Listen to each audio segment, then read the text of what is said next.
Netcasts you love. From people you trust. This is Twit.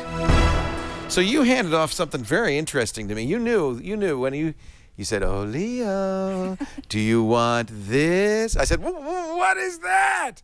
It is the LG G Flex. AT&T just announced it, but it'll be on every carrier in the U.S. except for Verizon. It's going to be one of those pricey ones, $300 on contract, and that's because it is, well, 6 inches. Now, did you notice something? I was looking for the on-off switch all around it. I did. This is like the other LG G, the G2. It has the switches on-off volume rockers on the back. That is so weird. It's just one of many weird things about the hardware of this phone. I think what happens is if you're an Android handset maker, you've got to differentiate yourself. You've got to be different. And as a result, Samsung, LG, HTC, everybody's doing something different. So this is LG's claim to fame. Now, when the G2 came out, a lot of people raved about this phone, even though these rockers on the back are a little hard to get used to. I have a couple of problems. First of all, I'm just used to looking on the side of the phone. I have to say, though, when you hold the phone to the side of your head, it seems more natural to have the volume up and down right there and the on-off switch. But here's the problem. See that camera lens? It's right next to it. How many times have I smudged up the camera lens by touching the rocker switches? I wish they weren't so close together. Maybe put the camera lens over here. The other thing that immediately becomes apparent is the thing is curved. It's the Flex. They say, and I didn't have the guts to do it, that you can actually flatten this phone. You can sit on it. I wouldn't recommend that. I don't know why they do this. They've been doing curved TVs for the same. I have a curved TV at home. It's aesthetically very pretty, but it poses some problems. It fits a little weirdly in the pocket. You can't sit on it. But it does feel nice against your head. And the thing about this, it is a 6-inch screen. It is a giant. It's bigger even than the Galaxy Note 3. This is a monster phone. Now, I thought initially, I thought this is a very pretty screen. In fact, they do some nice things. Oops, there we go. It's a very pretty screen, and if you look at it, you might say, oh, ooh. But then after you watch it for a while, you realize you see some pixelation, some color noise here. I thought, well, that's nice text, but I seem to be seeing pixel. It's 720p on a 6-inch screen. I think that is too low a resolution. The Note 3, its biggest competition, is a 1080p phone. 13-megapixel camera, much like the Note 3. And just like Samsung, LG just has to do its own thing. So they have some unusual things in the settings and so forth. Here's the Q-Slide apps. This is kind of interesting. Let's launch the Q-Slide app calculator. The calculator, don't show that again. The calculator floats as a window.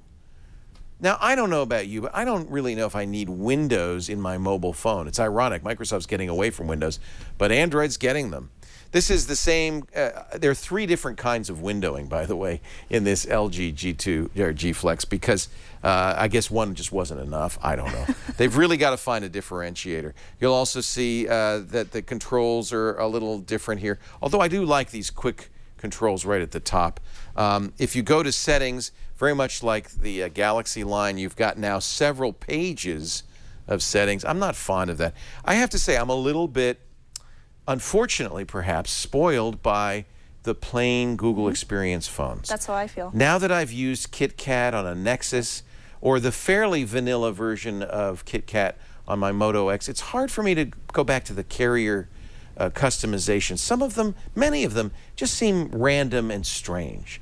Now, of course, you could use your own launcher, so you don't have to have the apps button over here on the right instead of in the middle, and you can make it look more like a KitKat phone. It's not KitKat though. This is Jelly Bean 422, and given the number and amount of customizations on this phone, I have to wonder how long it's going to take before they can get KitKat on here.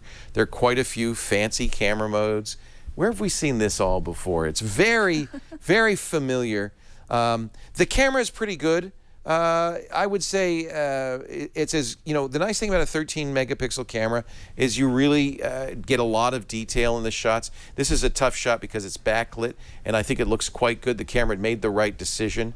I think it's maybe a little washed out in terms of color, but I think it's a good camera. It does a good job. And by the way, this is the built-in pano feature. Very fast, very easy to use. Of course, it's got 800 different features. You know what's missing? The golf mode. No, I'm just kidding. That's something I didn't like in the Galaxy Note 3. So there's a lot to like about this. I'm a big fan, as you know, of big phones, and this 6-inch phone has got plenty of screen real estate. I'm disappointed, though, that it's only 720p, and I do see a lot of pixelation and color noise.